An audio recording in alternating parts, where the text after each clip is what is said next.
എന്തൊക്കെയുണ്ട് വിശേഷങ്ങൾ? എല്ലാവരും സുഖമായിട്ടിരിക്കുന്നോ? ഞാനിവിടെ -5 ഡിഗ്രിയിൽ ഇങ്ങനെ തണുത്ത് വിറച്ച് ഇരിക്കുകയാണ്. ഇവിടെ കഴിഞ്ഞ 2 ദിവസമായിട്ട് ഹെവി സ്നോഫോൾ ആണ്.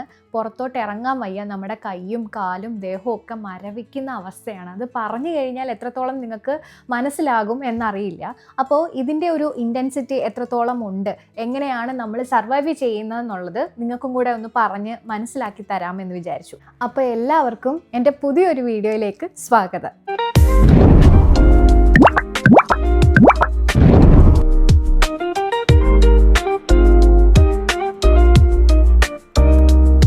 ഞാനിപ്പോൾ താമസിക്കുന്നത് സ്വീഡൻ്റെ സൗത്ത് പാർട്ട് എന്നൊക്കെ പറയാം, ഗോതൻബർഗ് എന്ന് പറയുന്ന സ്ഥലത്താണ്. സ്വീഡൻ്റെ നോർത്ത് സൈഡിലോട്ട് ഹെവി സ്നോഫോളാണ് എല്ലാ വർഷവും ഉണ്ടാകാറുള്ളത്. അപ്പോൾ ഇവിടെ കഴിഞ്ഞ 3-4 മാസങ്ങളായിട്ട് സ്നോ ഇല്ലാത്തതുകൊണ്ട് നമ്മൾ അധികം ഒരു സ്നോഫോൾ എക്സ്പെക്റ്റ് ചെയ്തില്ല ഈ ഇയറും. പക്ഷേ കഴിഞ്ഞ 2 ദിവസമായിട്ട് ഇവിടെ ഹെവി സ്നോ ആണ്. ന്യൂ ഇയർ ആഘോഷങ്ങളുടെ ക്ഷീണമൊക്കെ കഴിഞ്ഞൊന്ന് ഉറങ്ങി എണ്ണീറ്റപ്പോഴാണ് ആദ്യത്തെ സ്നോഫോൾ ഇത്തവണ ഉണ്ടായത്. നാട്ടിൽ നിന്ന് പുറത്തൊരു സ്ഥലത്തേക്ക് എത്തുമ്പോൾ ആദ്യം എല്ലാവരുടെയും മനസ്സിലുള്ള ആഗ്രഹം എന്ന് പറയുന്നത് സ്നോ കാണണം, അല്ലെങ്കിൽ സ്നോഫോൾ കാണണം എന്നായിരുന്നു. അതുപോലെയുള്ള ഒരു ആഗ്രഹമായിരുന്നു എനിക്കും. ഞാൻ നവംബർ തൊട്ട് ഏകദേശം സ്നോ വരുന്നതിന് വേണ്ടി, അതായത് എൻ്റെ ഫസ്റ്റ് സ്നോഫോൾ കാണുന്നതിന് വേണ്ടി ഒരുപാട് കാത്തിരുന്ന ഒരാളാണ്. അങ്ങനെ 2023 നവംബർ 20 എൻ്റെ ഫസ്റ്റ് സ്നോ എക്സ്പീരിയൻസ് ഉണ്ടാകുന്നത്. ആദ്യമായിട്ട് സ്നോ കാണുന്ന എക്സൈറ്റ്മെൻ്റ് ഒന്നും ദിവസവും ഇത് കാണുമ്പോൾ കിട്ടാറില്ല. പിന്നെ പുറത്തിറങ്ങിയാൽ വൈറ്റ് അല്ലാതെ വേറെ ഒരു കളറും കാണാൻ കഴിയില്ല. നമ്മൾ ഈ സമാധാനത്തിൻ്റെ വെള്ള നിറം എന്നൊക്കെ പറയാൻ സുഖമാണ്, പക്ഷേ ആളൊരു വില്ലനാണ്. ഡിസംബർ ജാനുവരി സമയത്താണ് സ്നോ കൂടുതലായിട്ടും വീഴുന്നത്. പക്ഷേ ഇത്തവണ ഡിസംബറിൽ അധികം സ്നോഫോൾ ഉണ്ടായിരുന്നില്ല. ഞാൻ മുൻപേ ഒക്കെ പറഞ്ഞിട്ടുള്ള പോലെ നമ്മൾ ഈ വിൻ്റർ ടൈമിൽ കഴിയുന്നത്ര ആക്റ്റീവായിട്ടിരുന്നില്ല എന്നുണ്ടെങ്കിൽ ഈ വിൻ്റർ ഡിപ്രഷൻ എന്ന് പറയുന്നത് വരാനുള്ള ചാൻസസ് ഭയങ്കര കൂടുതലാണ്. ഇവിടെയുള്ള ഭൂരിഭാഗം ആളുകളിലും അത് കണ്ടുവരുന്നുണ്ട്. അതൊക്കെ എന്ന് പറയുന്നത് നമ്മുടെ നാട്ടിലൊരു പനി വരുന്നത് പോലെയാണ് ഇവരത് പറയുന്നതും. ഡിപ്രഷനുള്ള മെയിൻ കാരണമായിട്ട് എനിക്ക് തോന്നിയിട്ടുള്ളത് ഇവിടെ സൺലൈറ്റ് ഇല്ലാത്തത് കൊണ്ട് തന്നെ നമ്മുടെ വിറ്റമിൻ ഡിയുടെ ലെവല് കുത്തനെ താഴോട്ട് പോകുന്നതായിട്ടാണ്. എനിക്കത് ഇതുവരെ ഉണ്ടായിട്ടില്ല, ഞാൻ ടാബ്ലറ്റ് ഓൾറെഡി എടുക്കുന്നത് കൊണ്ട്. ഈ ഒരു പ്രശ്നം നമ്മുടെ ഫിസിക്കൽ ഹെൽത്തിനെ മാത്രമല്ല മെൻ്റൽ ഹെൽത്തിനെയും അഫക്റ്റ് ചെയ്യും.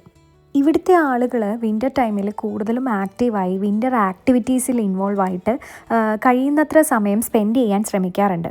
എന്നാലും ഇവിടെയുള്ളവർക്ക് ഡിപ്രഷനൊക്കെ വേണ്ടി ഒരു കൺസൾട്ടേഷൻ എടുക്കുക എന്നൊക്കെ പറഞ്ഞു കഴിഞ്ഞാൽ വളരെ കോമൺ ആയിട്ടുള്ളൊരു കാര്യമാണ്.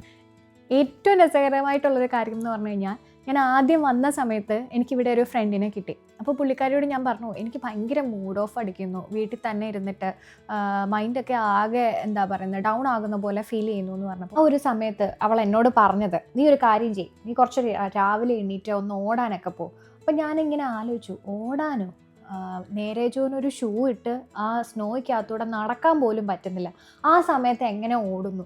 പക്ഷേ ഞാൻ പിന്നീട് നോക്കിയപ്പോഴാണ് ഇവിടെ സ്വീഡിഷുകാരൊക്കെ രാവിലെ എണ്ണീറ്റ് വർക്കൗട്ട് ചെയ്യുന്നു, ജിമ്മിൽ പോകുന്നു, അവരുടെ കാര്യങ്ങളെല്ലാം പക്കായിട്ട് അവർ നോക്കുന്നുണ്ട്. ഇവിടെ ഓടാൻ പോകുന്ന ആളുകളുണ്ട്, വിൻ്റർ ആക്ടിവിറ്റീസിൽ ഇൻവോൾവ് ആയിട്ടുള്ളവരുണ്ട്.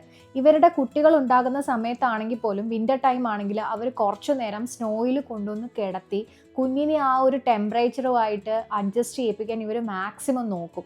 ഇതൊക്കെ നമ്മൾ നാട്ടിലാണെന്നുണ്ടെങ്കിൽ അക്സെപ്റ്റ് ചെയ്യുന്ന കാര്യങ്ങളാണ്.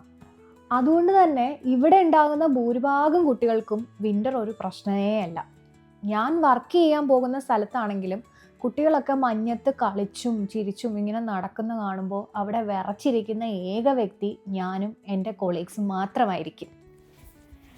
ഇങ്ങനെ ഈ മഞ്ഞ് പെയ്തുകൊണ്ടിരിക്കുന്ന സമയത്ത് നമ്മൾ 4 ലെയർ ഡ്രസ്സും വിൻ്റർ ഷൂവും സോക്സും ഗ്ലൗസും ഒക്കെ ഇട്ട് ഫുള്ള് കവർ ചെയ്തിട്ടാണ് പുറത്തേക്ക് ഇറങ്ങുന്നത്. സാധാരണ ഐസിൽ തെന്നി വീഴുന്നതിനെക്കാട്ടി കൂടുതൽ മഴ പെയ്ത് കഴിയുമ്പം ഇത് ബ്ലാക്ക് ഐസ് എന്ന് പറഞ്ഞിട്ട് സ്ലഷ് പോലെയാകും. അതിലാണ് തെന്നി വീഴാനുള്ള ചാൻസസ് കൂടുതലായിട്ടുണ്ടാകുന്നത്.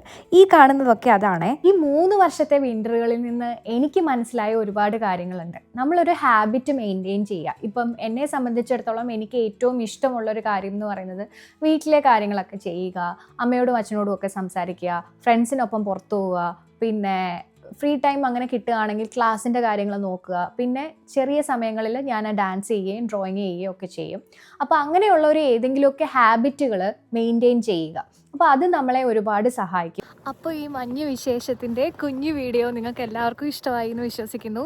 ഇതുപോലെയുള്ള കൊച്ചു കൊച്ചു വിശേഷങ്ങളും കുഞ്ഞു കുഞ്ഞു സന്തോഷങ്ങളുമായി പുതിയൊരു വീഡിയോയുമായി തിരിച്ചെത്തുന്നത് വരെ നിങ്ങളുടെ സ്വന്തം സായി.